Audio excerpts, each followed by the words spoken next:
Well, shalom, my dear friends, my Haverim, the ones that I'm joined to through love for the Hebrew language and faith in Yeshua HaMashiach.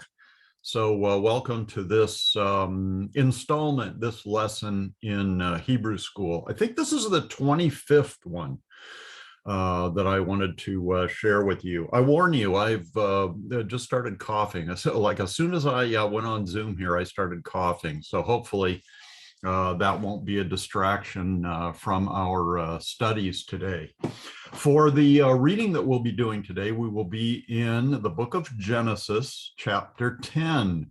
And if you're familiar with the book of Genesis, you know that that is a genealogy chapter, which most people, I think, when they come to the genealogy chapters in the Bible, particularly those in the Old Testament, they look at that as it's just a list of Hebrew names that are really hard to pronounce, and some of them sound kind of funny. So they like to skip over them. And in fact, when I was pastoring, and people wanted to read all through the Bible, I encouraged them to skip over the genealogy sections and get onto the more interesting stuff. Especially like if you come to the books of Chronicles, an awful lot of that, I mean, chapter after chapter, it's just genealogies, which were very significant to the Old Testament believers. The genealogies were very significant, and they found their own names in the Bible, so it was very significant. But I hope today we can go through this genealogy. For our purposes, it'll give us an opportunity to practice pronouncing Hebrew words. And a lot of the names we won't be familiar with, but some of them we will be familiar with, so that will help us with our pronunciation. So that's all a good thing. I want to share a couple of things with you also before we go to our reading.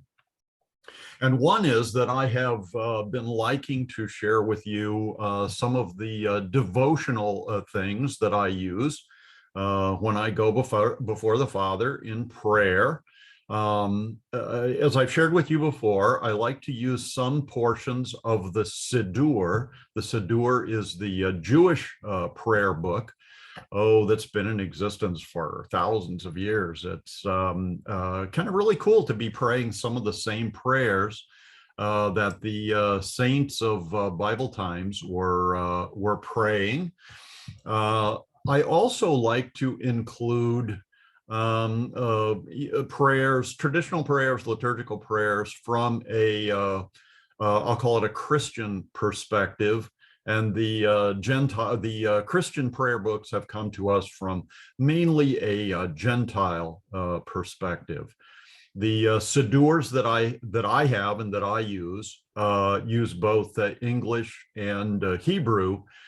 I don't think I have any Christian prayer books that use a Hebrew. So I like to kind of combine the two. And when I do my devotions, I usually begin sometimes with a hymn or a song or something like that. But then I begin with what is known in the, say, the Book of Common Prayer, or in some of our hymnal liturgies. It's called the invocation. An invocation is like an invitation to God to join me as I study his word, as I pray to him, as I ask him to lead and guide me on the narrow road through the narrow gate that leads to the Father's house with many mansions. And the invocation is from Matthew chapter 18. This is also known as the Great Commission. And there is a phrase in the Great Commission where Jesus says, "Go therefore and make disciples of all nations, baptizing them." And then the highlighted part of this is the invocation. In the name of the Father and of the Son and of the Holy Spirit. And the text I have on the screen share here has Matthew 28:19 in Hebrew from Delitzsch's, Franz Delitzsch's Hebrew translation of the Greek New Testament. And the highlighted portion of it is the part that I use in my devotions for the invocation. It begins Leshem, which means to or about Shem is name. So about the name or regarding the name, Ha'av. What we have here is the definite article plus the Hebrew word for father. Av is father. Now, when I say the invocation, I like to say Ha'Abba. Abba is actually a Aramaic form of the Hebrew word Av, but it's more informal. It's more personal. So it's not the formal father so much as it is like daddy or my dad. I just love the intimacy that God the Father wants to have with me. And so I usually say Ha Abba. Ver and Ha. Ha is the definite article again. Ben is the word for son. So in the name of the Father and of Ha Ben, of the Son. Ver Ruach HaKodesh, and the Holy Spirit. This is a typical Hebrew kind of grammatical arrangement where you would expect the definite article to be connected to Ruach. You'd think it would be Ha-Ruach, the Spirit, but the definite article is connected with the, what would that be? The adjective, Kodesh. So it is the Holy Spirit, the Spirit that is holy. So L'Shem Ha'Abba V'Haben V'Ruach HaKodesh. And that's a good way for us to start our Hebrew school lesson today. Just one additional thing about baptism.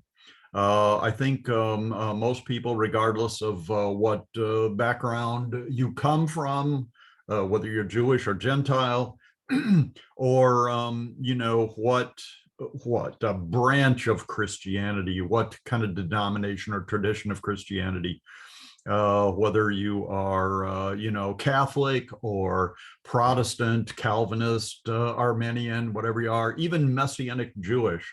When people become a believer in Yeshua and a follower of his, they are usually baptized. That is not a exclusive right of the New Testament church. The Jewish people were being baptized thousands of years before Yeshua came on the scene.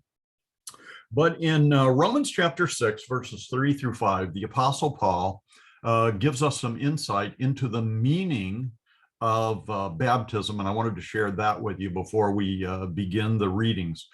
This is from the Complete Jewish Bible by David Stern, so it's a Messianic Jewish translation of the Bible.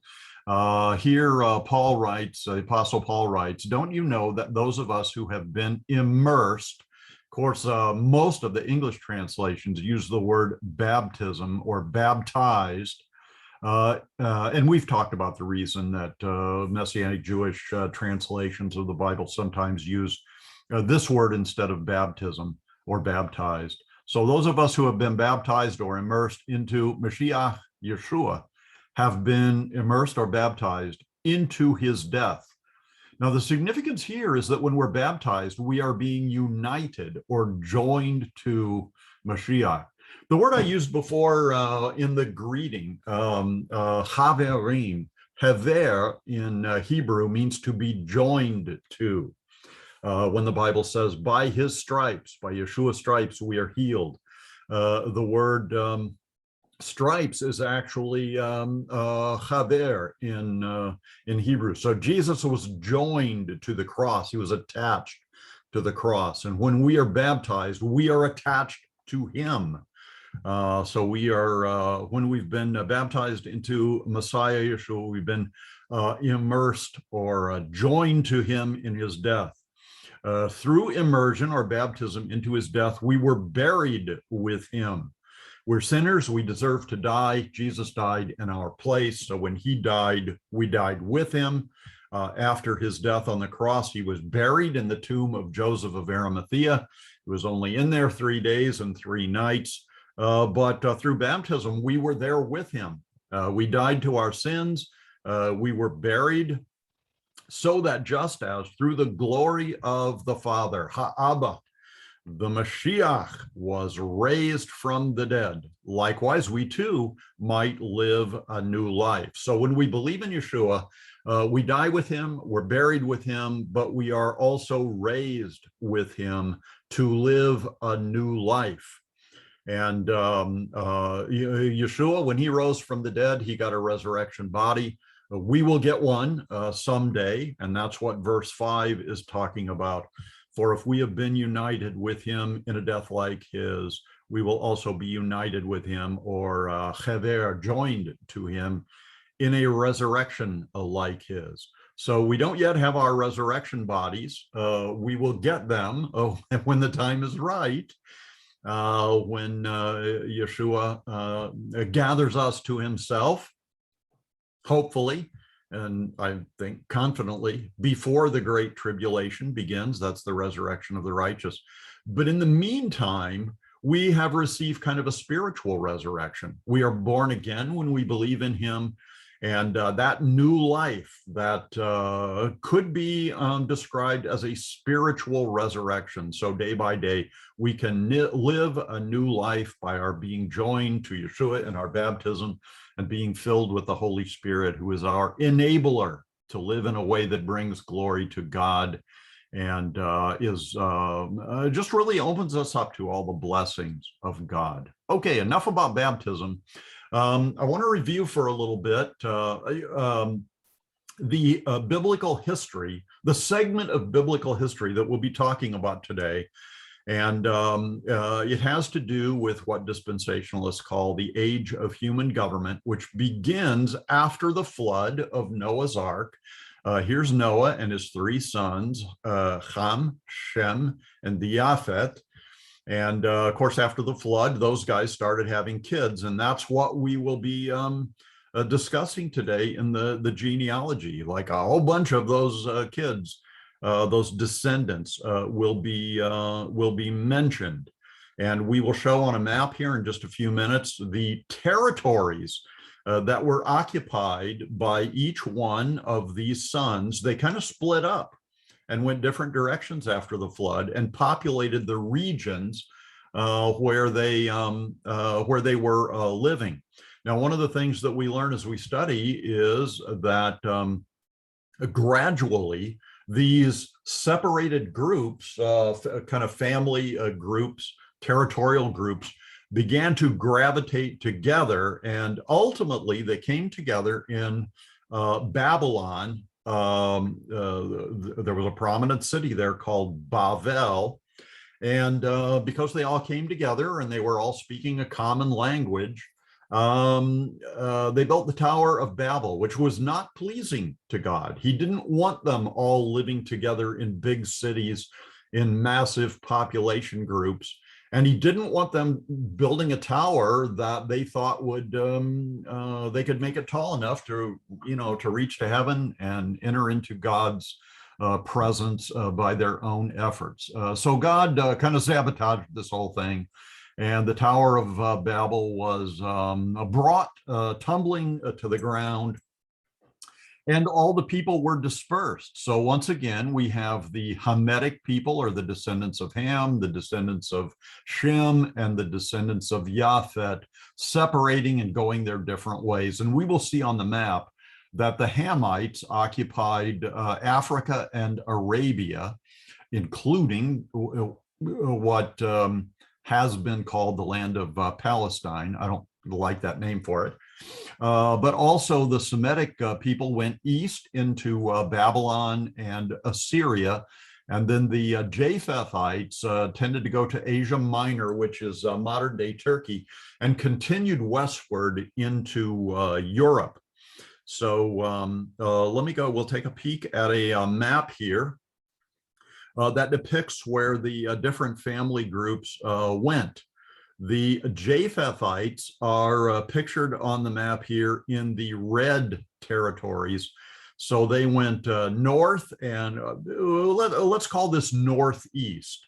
Also, they occupied Asia Minor, which is here, modern day Turkey, crossed into Greece, and then further into the other European countries. So that's where the descendants of Japheth went. Then we have the descendants of Shem here, and they occupied what would be a modern day Iraq, Syria, Lebanon, Saudi Arabia, and so forth. The Saudi Arabia is huge, so it extends all the way down here. And then the descendants of Ham occupy the green territories, which is basically northeast Africa, and of course down into the territory beyond the Red Sea. And they also occupied like the southern tip of Arabia. But also notice that the Canaanites, Canaan was the grandson of Ham, also occupied, again, what is sometimes called Palestine, or the Promised Land. Now, you can't really call it the Promised Land in Genesis 10, the chapter we'll be studying today, because it isn't promised to anybody until chapter 12. And at that point, it's promised to the descendants of Abraham, Isaac, and Jacob. And of course, they occupy that land for a good long time, but they don't start to really possess it in the name of Shem, I guess, until after the Exodus, until the conquest under Joshua. So these are some of the territories we'll be looking at, and a bunch of the names that are in the genealogy are identified here. Some of the significant ones are Meshech, Magog, or Gog and Magog, if you're familiar with the prophecies of Ezekiel. It's like 37 through probably 39 about the Gog and Magog war that is fought. Looks like it's going to be fought in the end times. Also, we've got the Kittim, which is located in the island of Cyprus. We've got the Caphtorim, which are the descendants of Ham, occupying the island of Crete. Tarshish, the region of Tarshish is mentioned quite a bit in the Bible. And this map identifies it with Italy, which is pretty far west in Europe in these biblical times. But some people identify Tarshish also with Spain, which is further to the west. What have we got here? We've got Put and Cush and Mitzrayim. These are names we will come across, but these are like Egyptian, again, northeast Arabia. We've got Sheba and Seba, the queen of, usually called the Queen of Sheba. This is where she was from. Came to visit Solomon and so forth. Ophir, Havilah. These are some of the names we'll come across in the genealogies. There is one name that we will come across, which is kind of an interesting name. It's the name Peleg. And the name Peleg means to divide or to separate. And some people just interpret Peleg living at the time. The text that we'll look at says that the earth was divided in the days of Peleg. And maybe that's why his parents called him Peleg. I don't know. And it may just mean that there was that separation again after the Tower of Babel, and it's talking just about regions in the Middle East. That's a possibility. But there's also a possibility that it's talking about a dividing of the geological plates that kind of constitute the continents.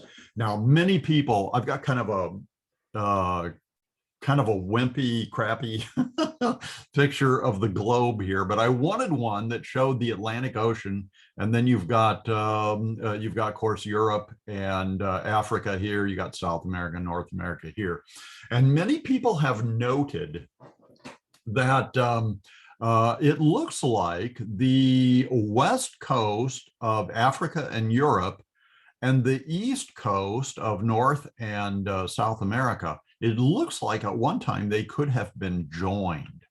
And maybe the reason it looks like that is because maybe at one time they were joined. And if they were, and if the earth did not divide until the days of Peleg, that, this would be like seismic activity or something like that, that caused the Western hemisphere to move in a westerly direction and the Eastern hemisphere to move in an easterly direction, forming the Atlantic Ocean. If there was a lot of populating of the earth going on before that happened, that would be a good explanation for how people lived in and populated North and South America. I mean, if the cradle of civilization, if the human race began here in the Middle East, good question is, like, how did these primitive people make it to the Western hemisphere of the earth? And there are all kinds of legends about sailing from here to there and so forth. But it may have been that this was all joined together at one point, and the natural spread of the the populations would account for there being people on these continents when the separation took place. So that's a possibility. I'm not going to insist on it. Not going to go to war over that particular item of speculation. But anyway, there we have it. That's my last screen on my PowerPoint. I'm going to go back to this map just in case we want to come back to it and refer to it as we're reading through the text. So let's go to our text for today. We've got Genesis chapter 10 in my Accordance Bible software. I've got the Complete Jewish Bible as our English reference. I've got the Hebrew Old Testament here in the middle. That's the one we'll be referring to the most. And I've even got the Greek translation of the Hebrew Old Testament over here on the right side if we ever want to refer to that. So let's go right ahead, dive in here to Genesis 10:1. Ve and Elah, these are Toledot. Toledot is related to the word Yeled, which means to be born or to be given a life. Toledot would be is the standard word for genealogy. These are the this is the genealogy of the sons of Noah. I think some English versions use generations, which is kind of the same idea. So the genealogy or the generations of the Bane, the sons of Noah. That's Noah's name. And here are the names of his three sons, Shem, Ham, and the Yafet. And I think the last time we got together and mentioned these three names, I shared with you that Shem is a Hebrew word that means name or fame. Ham is a Hebrew word that means heat.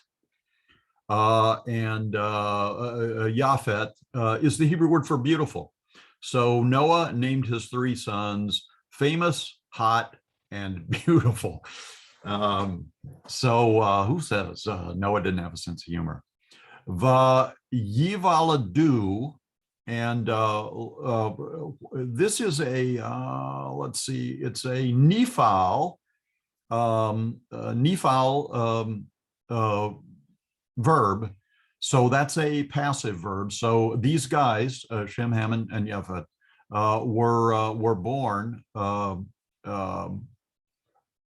No, it's actually not talking about them.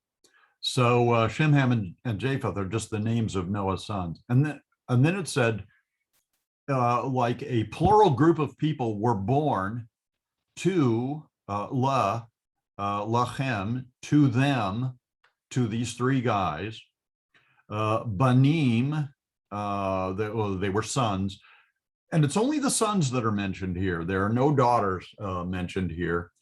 Because the genealogical legacy and heritage of families was passed through the male, and really, when a daughter was born to a family, if she got married, then she became a part of the genealogy of her husband's family. So it's not that women aren't significant, but the sons are the ones that really count in the genealogy. So sons, and this took place ahar, which is the Hebrew word for after, hamavul. Mavul is the Hebrew word for the flood. So the flood's over with, and now we're going to have an accounting of all the children, or the most significant children that were born to Shem, Ham, and Japhet. Let's go to verse 2 here. B'nai Japhet. So Japheth's genealogy is begun here. One of his descendants was named Gomer, like Gomer Pyle. So Gomer had a Hebrew name, Magog, Magog in English. And again, this may be significant with reference to the Gog-Magog wars of Ezekiel that are probably yet to come on the prophetic scenario. Madai, Madai. And you'll notice that the conjunction va, it sometimes is a what is this? Such is it hurek? Anyway, it's the use, it's the vu, it's the madai. And it changes. Sometimes it's ve and sometimes it's u. And the thing that determines that is the letter that follows. So if the conjunction comes before a mem and certain other words, it is the u sound, madai. It's the ve sound if it comes before certain other words, like a yod. Ve yavan. Yavan is the Hebrew word for the Greeks, the Yavanim. The Greeks called themselves the Hellenists. Let me see if I can figure out what the, let's see, Madai and Yovan. So the Septuagint just translates it as a Hebrew word. But this would be people who settled in Greece. Ve and Tuval. Tuval is a name. Meshach. Meshach and Tubal and Gog and Magog are in the Ezekiel 38, 39 list of nations that eventually will come against Israel and seek to destroy them, be defeated. Ve and Tir-ras. Verse 3, Ubene and the sons of Gomer. Remember, Gomer is one of Japheth's sons. So now we're going to the next level of the genealogy, the sons of Gomer. Ashkenaz. Ashkenaz is, it's a name, of course, but it has significance in Judaism. There are two kind of branches of Judaism.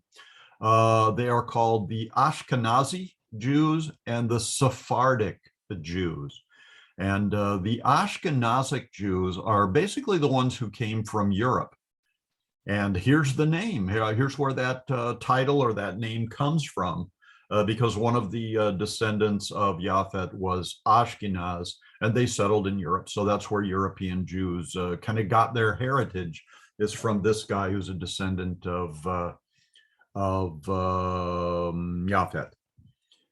The Sephardic Jews, Sephard is the Hebrew word for Spain, but I think the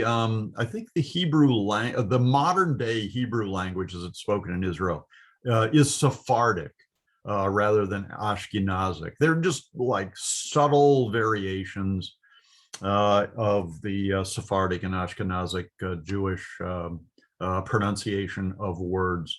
So if you get a Siddur, you usually have the option of, you can get the same Siddur with Sephardic pronunciation, or you can get it with Ashkenazic pronunciation. So because my family, let's see, my mom's father his name was Schaefer, or Shafir in Hebrew, was Jewish.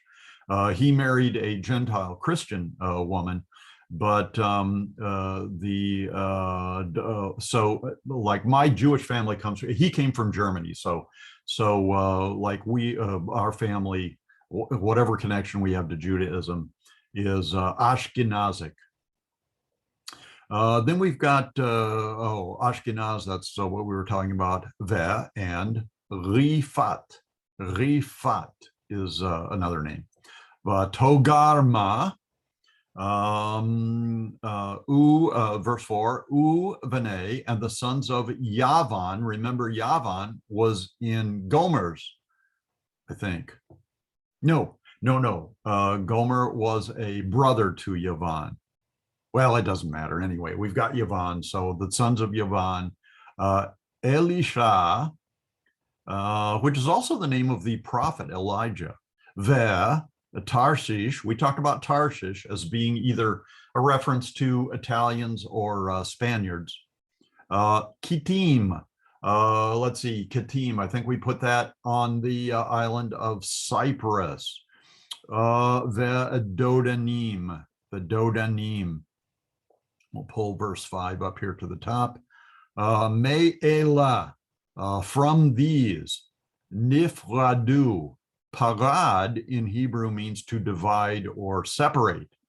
So from these were separated. Iye. Our English translation translates this as the islands. And some other versions of the Bible don't use the word island, but I think they use like people groups or fellowships or something, or coastlands, I think. Oh, in fact, in our information window down at the bottom of the page, it's coastland is the translation that we are given. But which is the Aleph Yod, is the Hebrew word for an island. So if you've got Iye with kind of a plural ending, in construct form. This would be the islands. So I think technically the Complete Jewish Bible has that one right. The islands of Hagoyim, the islands of the Goyim. So this could be talking about like smaller islands like Cyprus and Crete, or it can also be talking about continents, the Gentile continents, Africa, North and South America, the European continent.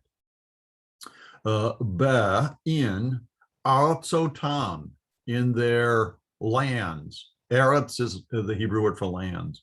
And we've got a plural suffix here, so it's their lands. Ish, like a man or an individual. Lish, this word is hard to pronounce. Lil show no. Lashon is the Hebrew word for tongue or language. And then if you've got lamed prefix, it's like a reference to their language or his language here. So each people group is referred to as his language. La, meaning to or with reference to. Mishpachotam. Mishpach is the Hebrew word for family. A lot of times believers refer to themselves as being of the family of God or the family of faith. So, I mean, you've got a biological family, but if you're a believer, you've also got a spiritual family. You've got a spiritual mishpachot. Bagoyehim. Goy is the Hebrew word for like an ethnic group, a nation, a large people group. Goy is also the Hebrew word for Gentiles, because from a biblical perspective, the world is divided up into two people groups, Jews and Gentiles. So Jews is one thing, everybody else, every other people group, every other ethnic group is Gentile.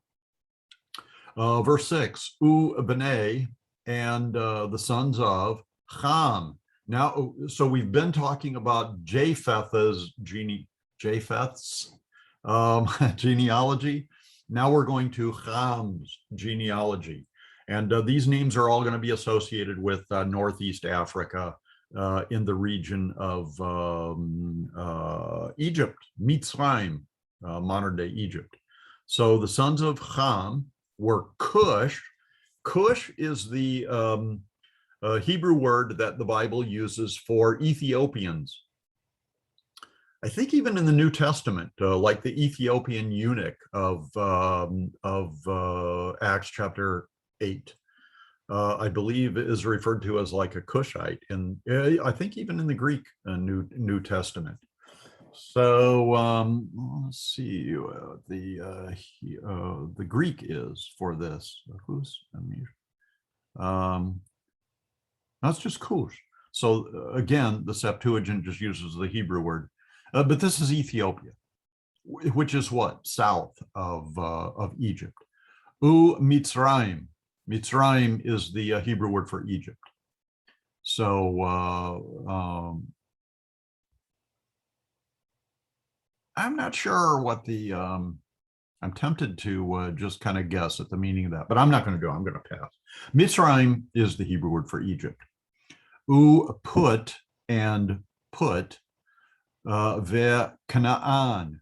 Remember, Canaan was the grandchild of Noah. And he was the one who, when Noah had a little bit too much to drink and was laying naked in his tent, Canaan, I'm sorry, what was his dad's name? Ham, sneaked into Noah's tent and kind of mocked his dad and everything. The other two brothers treated their brother more respectfully. But then Noah pronounces a prophetic curse, not only on Ham, the Hamites, but also, like in particular, this grandson of his named Canaan. When we looked at the map before, the Canaanites lived in what would later become the promised land. So yeah, and there's a curse on them. What a shame. Okay, verse 7, Ubene, Cush, or Ethiopia, Saba. We talked about Seba and Sheba. So here's Seba, which is like west across the Red Sea in the African continent. And then Sheba, the other name, is east of the Red Sea in Saudi Arabian territory. So we've got Seba, the Havilah. Havilah, interestingly enough, is mentioned in Genesis when it talks about the location of the Garden of Eden. So there on the Genesis 10 map, we've got at least a reference to the land of Havilah. Savta, and Savta is the name. Ra'ama, another name. Savtecha. Uvne Ra'ama. So Ra'ama is one of these descendants of Cush. Ra'ama. So now we turn to his Ra'ama's descendants. And they were Sheba, that's where the Queen of Sheba comes from, again, east of the Red Sea in Saudi Arabia. And Dedan, or Dedan. Verse 8, the Cush is a reference, so once again, to Ethiopia, but now we're talking about his children, Cush's children. Cush, Yalad, what was the father of, it was the parent of, like gave birth to, Nimrod or Nimrod. Now this guy is kind of interesting. And there seems to be some pretty solid biblical evidence and also lots of traditional evidence that this guy Nimrod was the beginning, or the father of, I guess we could say, the originator of the satanic anti-triune God religion. that is someday, going to come to fruition when the Antichrist and the false prophet are on the earth. It may very well be that the false prophet will be a representative of the religion of Nimrod. He starts out in Babylon was the center of Nimrod's religion. And, there's a story about Nimrod. I think his mom was, or his wife was Semiramis. And so Nimrod and Semiramis gave birth to Tammuz, I think, something like that. And there are death and resurrection stories in all of that. So the Babylonian religion, the Nimrod religion, was in Babylon for a long time until it moved to Pergamos, which happens to be one of the 7 churches in Revelation chapters 2 and 3, and one where Yeshua says in the letter to the church at Pergamos that the seat of Satan, or the throne of Satan, was at that time in Pergamos. And later it moved to Rome and has traditionally been associated with the Roman Catholic Church. And if any of you are Roman Catholics, I'm not intending to offend you, but again, do some research on this, and you'll see that again there is a tradition and some historical and biblical documentation for Rome kind of being the latest manifestation of the Nimrod religion. Again, don't believe what I say. Check it out on your own and see if that has any significance for you. So we've got Nimrod, a descendant of Cush, and he began Lichiot, to be Chaya. This is a form of Chaya, so to be Givor, a mighty, powerful, strong person. Let me move verse 8 up here towards the top so we can see the English.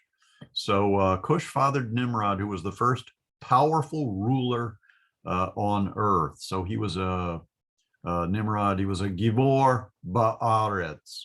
Complete Jewish Bible interprets this as a powerful ruler. Givor is power. So a ruler, probably a political ruler, but also a religious ruler. Who, again, a reference to Nimrod, a reference to Nimrod, Chaya, was Givor Said. So he was a powerful. Said is a reference to either hunting or fishing. Either one.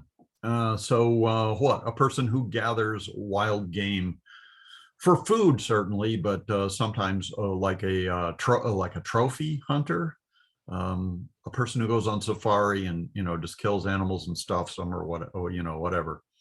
So Nimrod is kind of the progenitor of that stuff. Lifane, before Yahweh, or Adonai, if you prefer the circumlocution. And just a reminder again that we have here the 4 consonants called the Tetragrammaton, Yud He Vav He, which I believe is pronounced Yahweh. But the vowels here that are given in our text are the vowels for Adonai. So the Jewish tradition, which was continued by the apostles and the New Testament believers when the New Testament was written, was to, when you came across this word in the text, you said Adonai instead of Yahweh.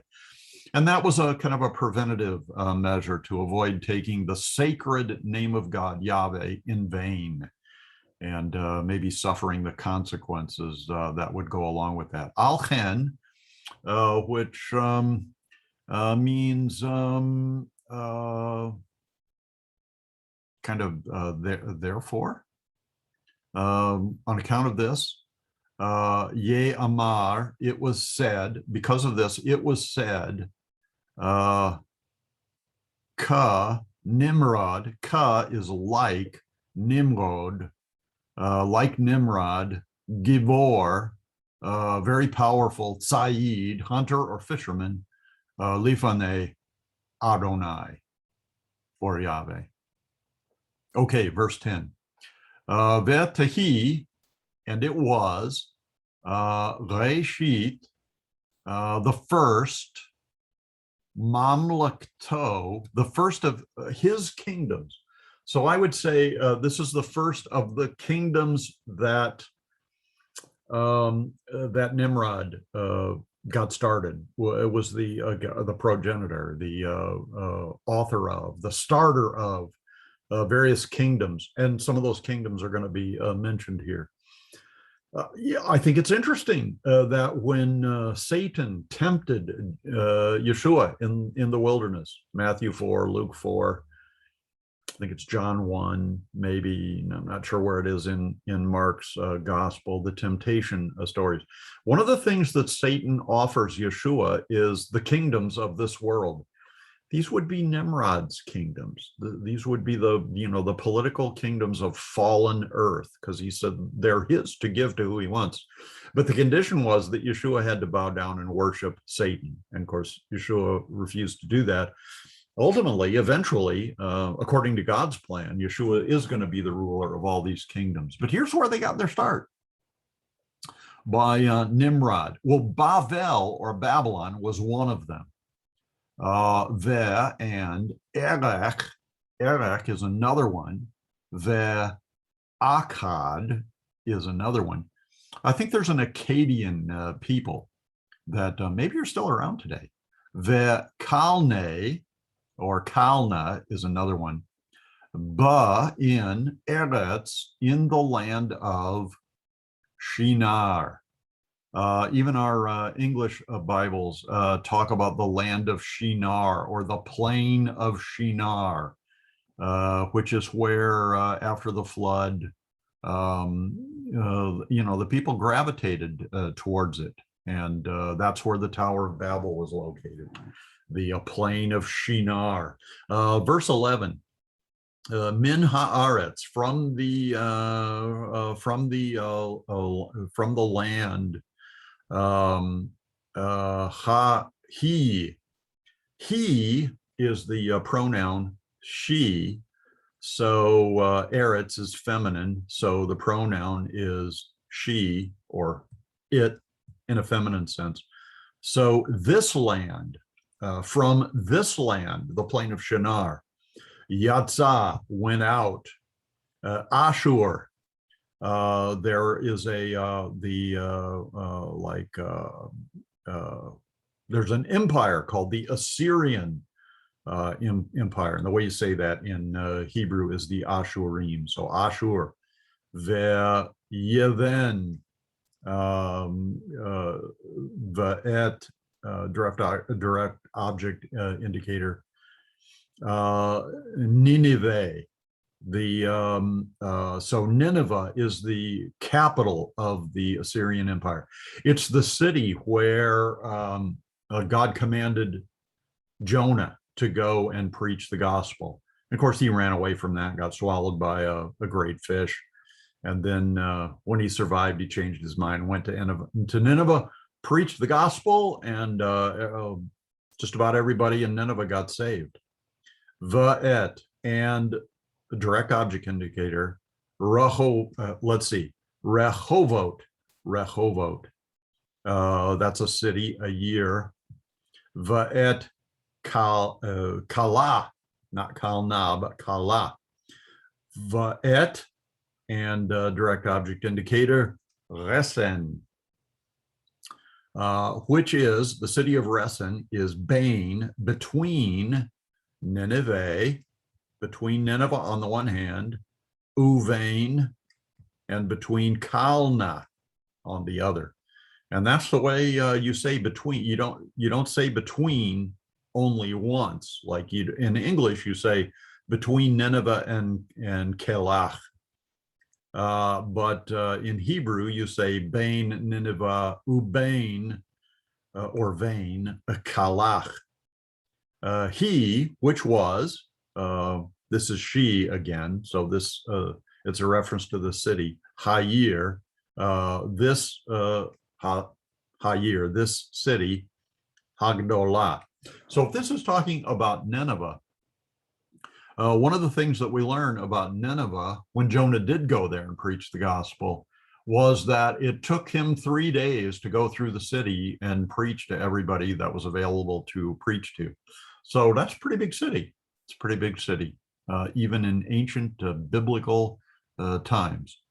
Verse 13, Mitzrayim. So Mitzrayim is the name for Egypt.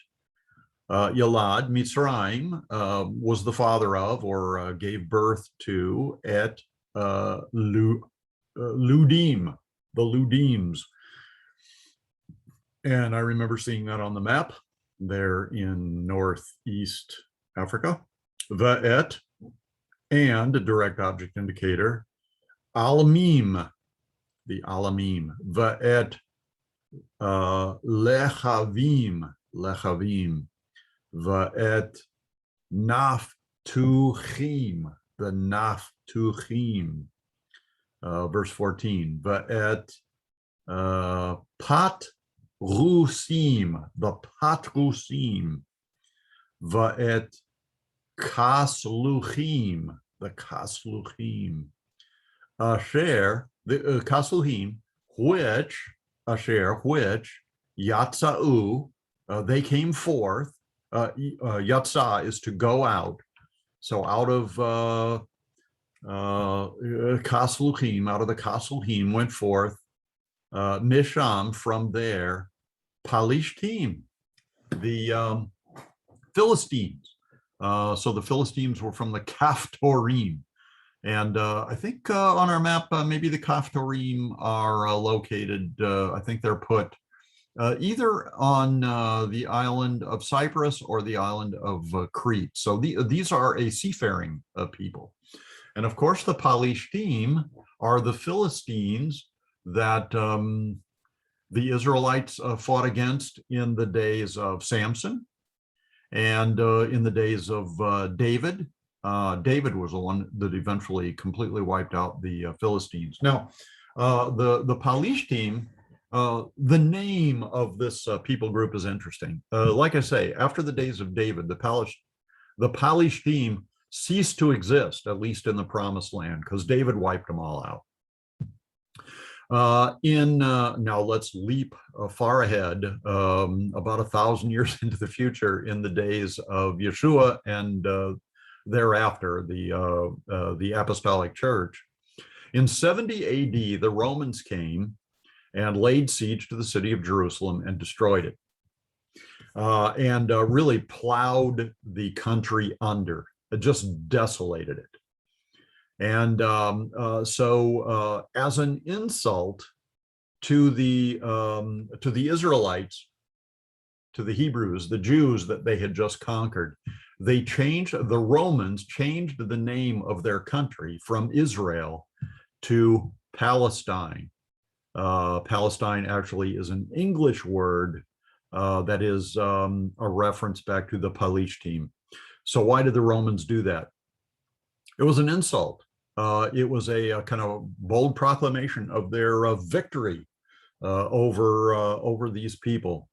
So the Romans changed the name of the land to Palishtim, to Palestine, and it was called Palestine up until 1948. So for like almost 2,000 years, that land was called Palestine.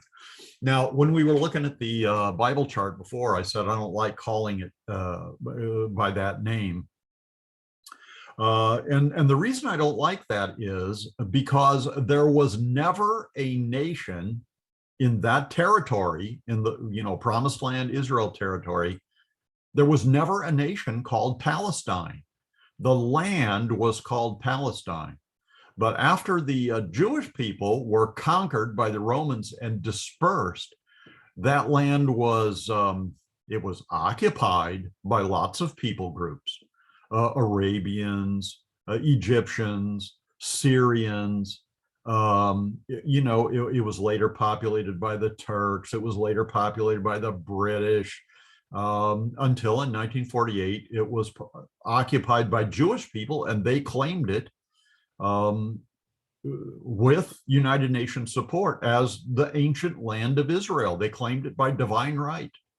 And the United Nations went along with it, including the United States. So went along with that.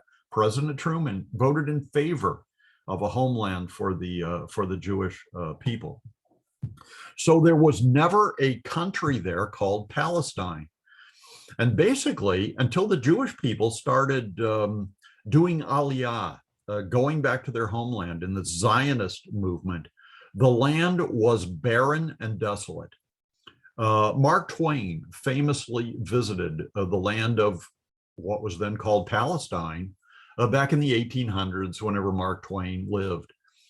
And he was kind of guided by a tourist guide around all the significant biblical locations and stuff like that. But there was basically nothing there. There were some Bedouins living there in the land, but it wasn't populated by anybody. The Turks, I guess the Turks in those days owned it, 1800s. I think the Turks still owned it. The Turks were defeated by the British in World War I, and so the British took over in what would it be, 1917, 1918. It was mandated to them, but they never claimed it as a nation. That land has never been claimed as a nation since the Jewish people deserted it. And why do I bring this up? The Palestinians of modern times assert that land, which was called Palestine, was theirs. And they say they've been living there for centuries and that they are descendants of the Old Testament era Philistines, the Palestinians. It's just not true historically. The Philistines or Palestinians were wiped out by David, and the nation of Philistia has not existed since then.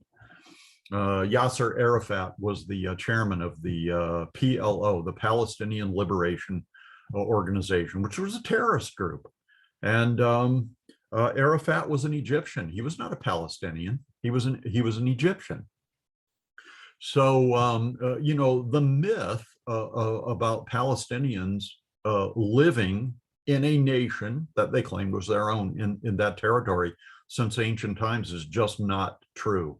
That nation was a nation, or that territory was a nation in 70 AD, and it ceased being a nation occupied by anybody except the Bedouins and various people groups from other countries until the Jews took it back in 1948 and claimed it as Israel.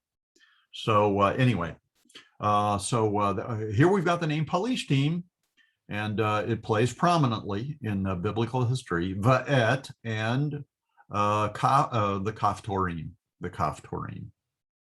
Okay, verse 15. Canaan and Canaan, Yalad, was the father of, gave birth to, Et Sidon. You've heard of Tyre and Sidon. This is the city of Sidon. So the people who lived there, that's Sidonim.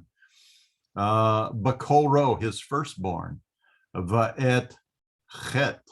And I think these would be, the Chet would be the ancestor of the Hittites, who lived in the promised land when Abraham lived there and when Joshua conquered it.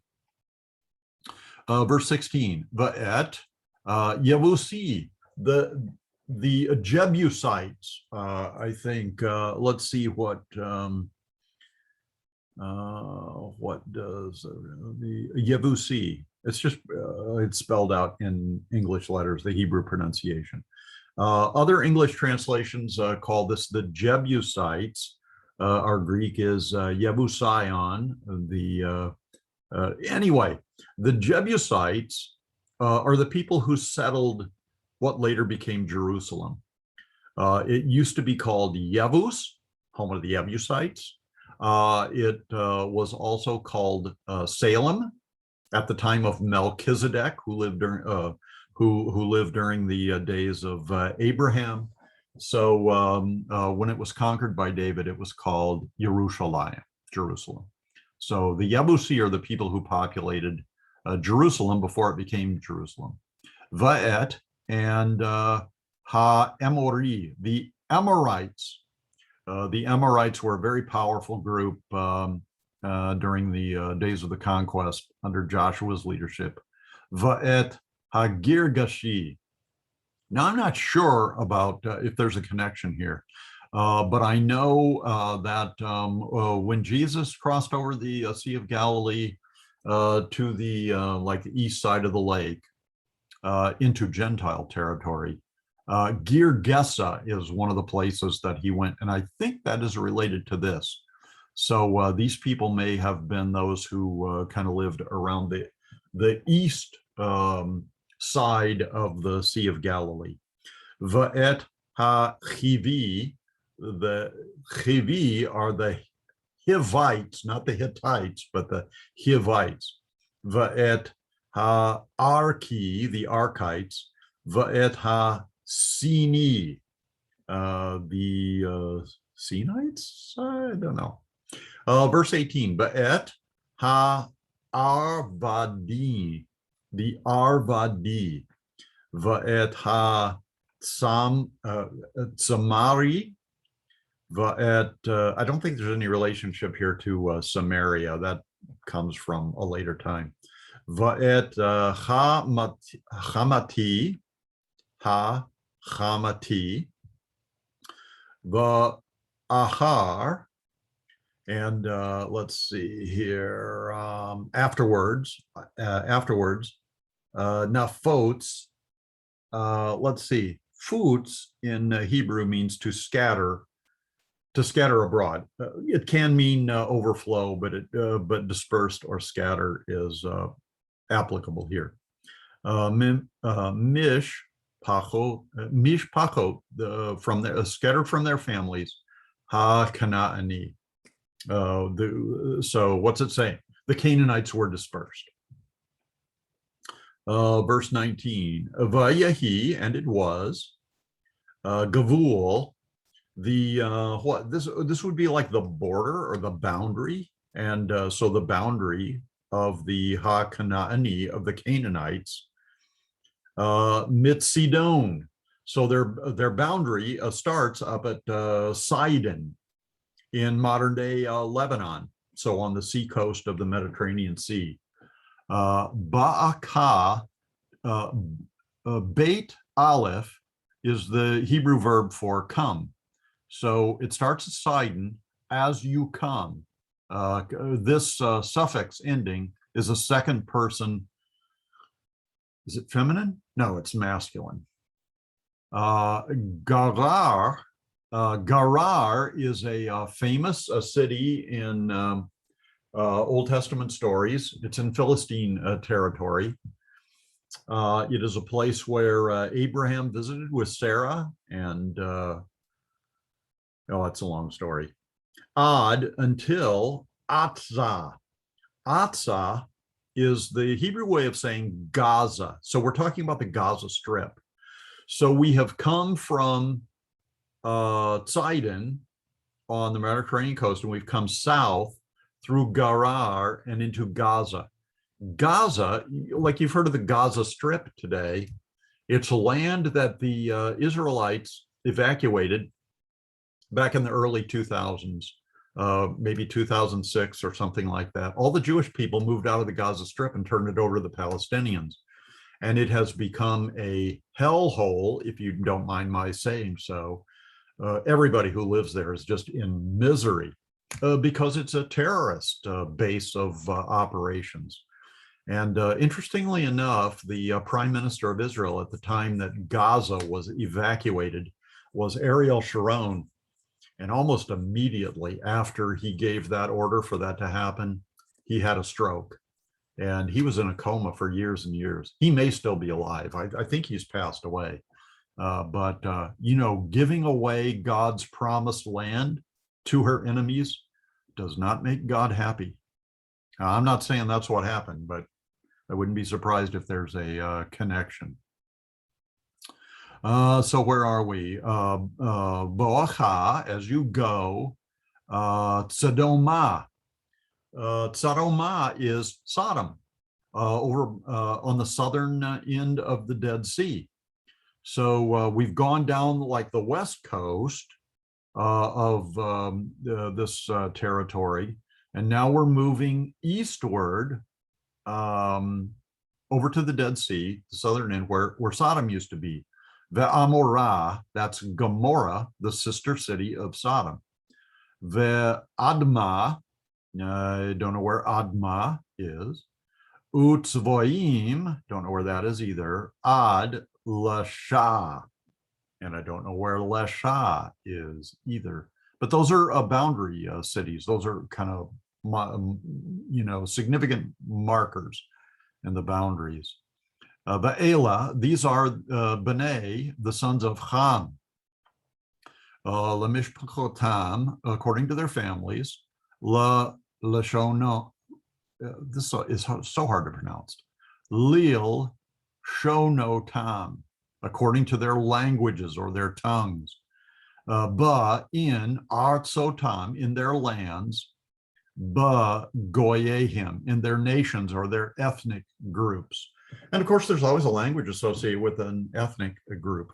But did you know there's no Palestinian language? Getting back to my earlier point, one of the characteristics of a legitimate nation is a language that is associated with that country. And all the Palestinians speak Arabic. So, I mean, if that's their culture that they represent or their ethnic group, then it's Arabia.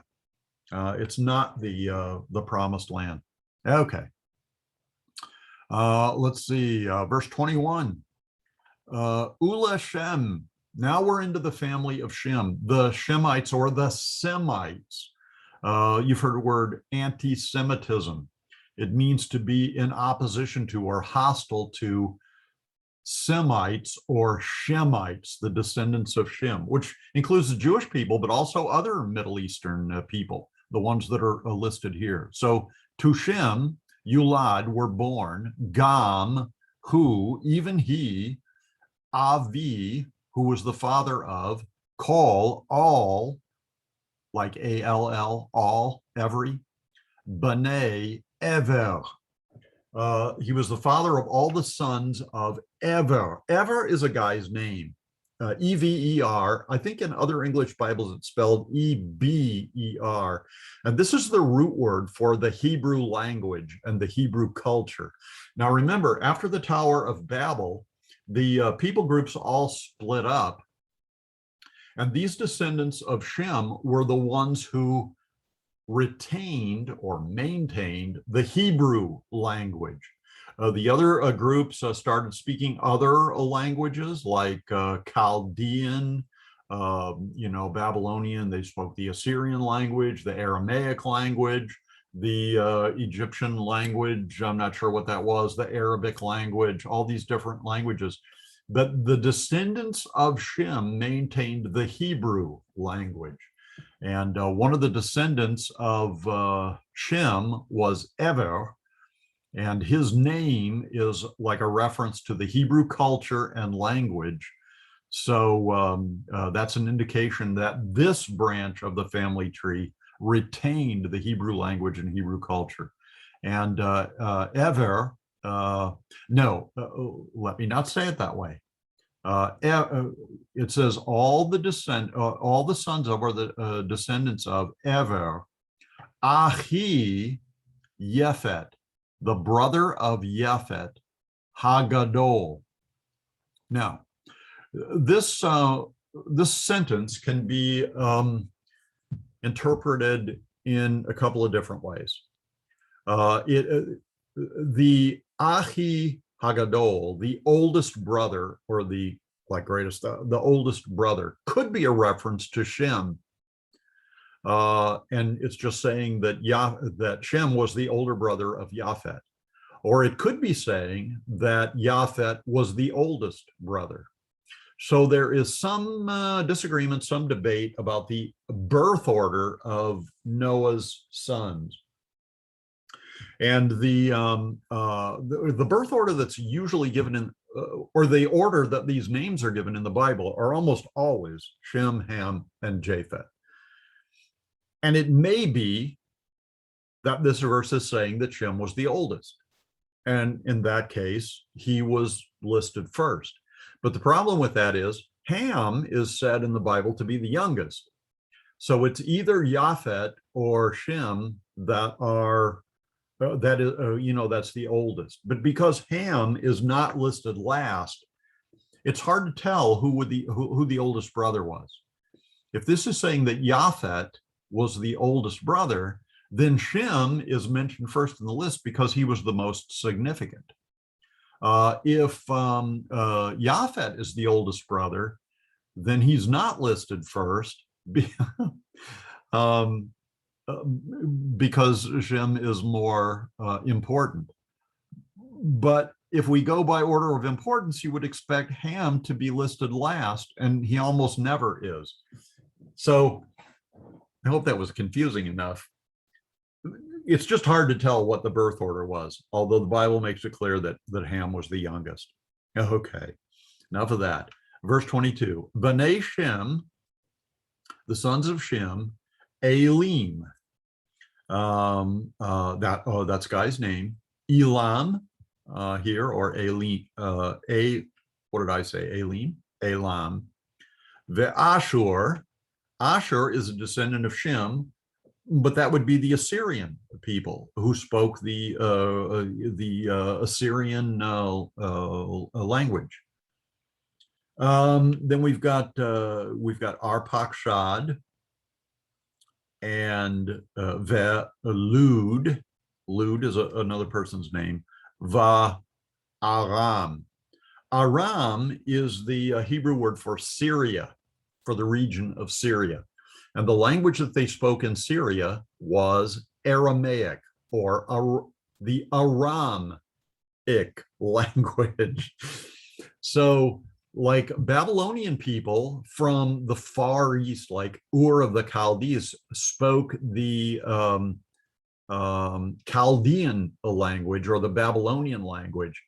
But people who lived in the northwest part of the Babylonian Empire around Syria spoke Aramaic. And there are some Aramaic parts of the Bible. Okay, let's see, where are we? Verse 23, Ubene Aram, the sons of the Syrian, the ancestor of the Syrians, Aram, Uts is a guy's name. Ve'chul is a guy's name. Ve'geter is a guy's name. Va'mash, mash is a guy's name. Mash in English. Verse 24. Arpachshad, Yalad was the father of, or gave birth to, Et Shalach. Ve'shalach Yalad et Ever. We've already talked about Ever, the Hebrew guy. Verse 25. Ula Ever, to the Hebrew guy, Yulad was born Shnei, two Banim. Ben is a son, Banim are sons, two sons.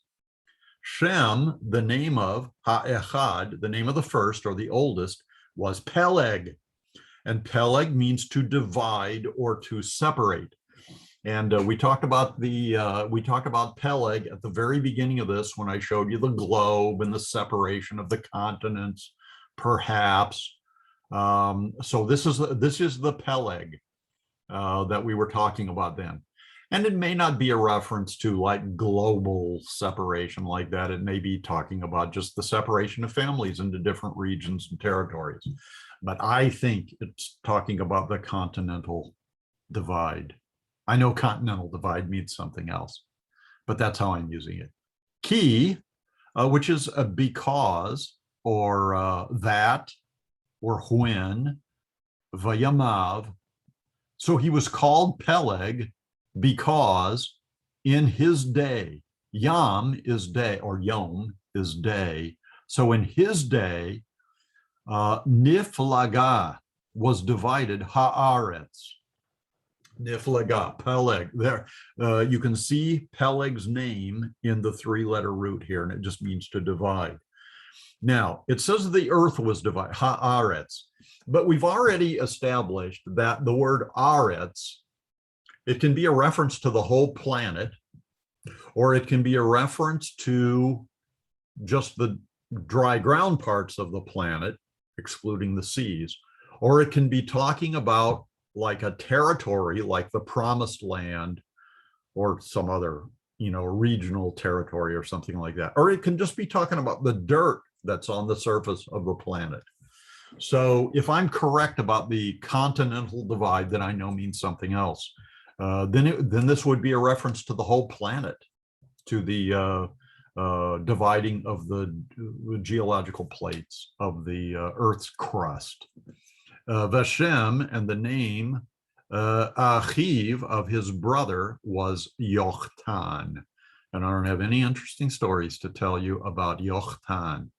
Yochtan Yalad, Yochtan was the father of Et Almodad, Ve'et Shalef, another son, Ve'et Tsarmavet. Tsarmavet was the guy's name. Ve'et Yarach. Verse 27. Oops. Ve'et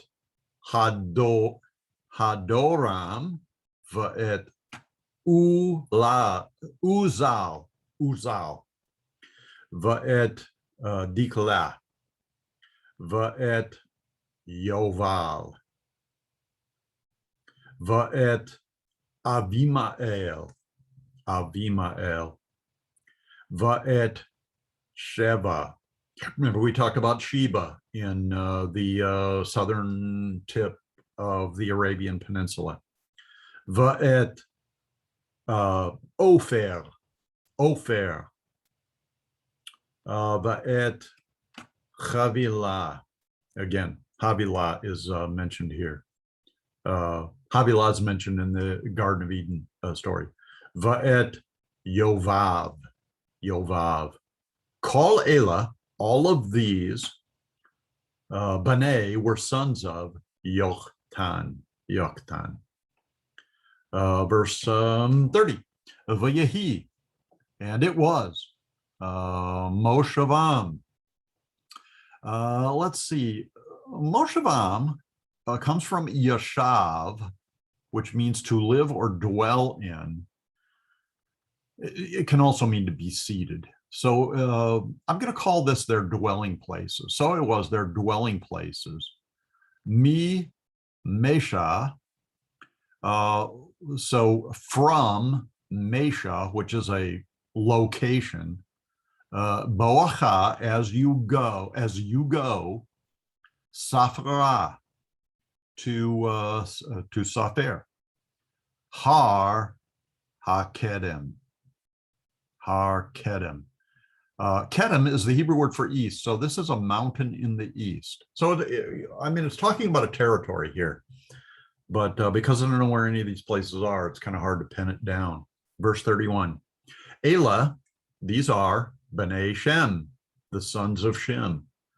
La Mishpachotam, according to their families. Leal,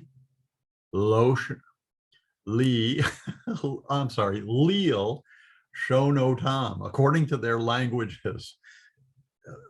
I practiced pronouncing this, but it's just hard. Leal, Shonotam, according to their languages or tongues. I don't know why I've struggled with that so much. Ba'artzotam, according in their lands, La Goyehem, according to their ethnic groups. Elah, this is Mishpachot, the family or families. It's plural. These are the families of B'nai Noach, of the sons of Noach. Every name we've been reading here is a descendant of Noach through probably several generations. La Toledot. This is probably according to the genealogy, or according to the the generations.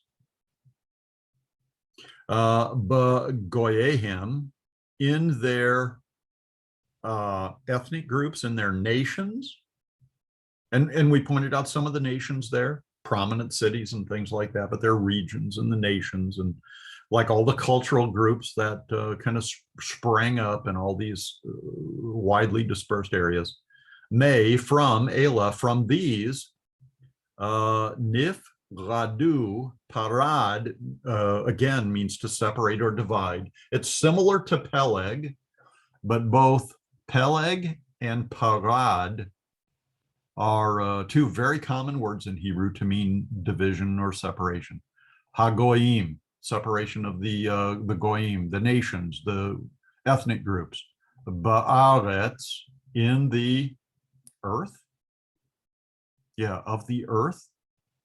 Ahar hamavur, after the flood. And that brings us to the end of the genealogical chapter. I tried to make this interesting for you, so it's not just Hebrew name after Hebrew name, but the opportunity to just pronounce these Hebrew words, you know, to look at the consonants and the vowels and pronounce them has some value. And one of these days, I will learn how to pronounce according to their languages, Lil Shono Tam. So thanks for sticking it out with me. I guess this is a normal length video that we made here. Since we're in the Old Testament today, let me finish by giving you the Aaronic blessing from Numbers chapter 6. We'll do it first in Hebrew and then in English. Yivrechecha Adonai vayishmarecha. Ya'er Adonai panav elecha vayuhunecha. Yisa Adonai panav elecha vayasem lecha shalom. The Lord bless you and keep you.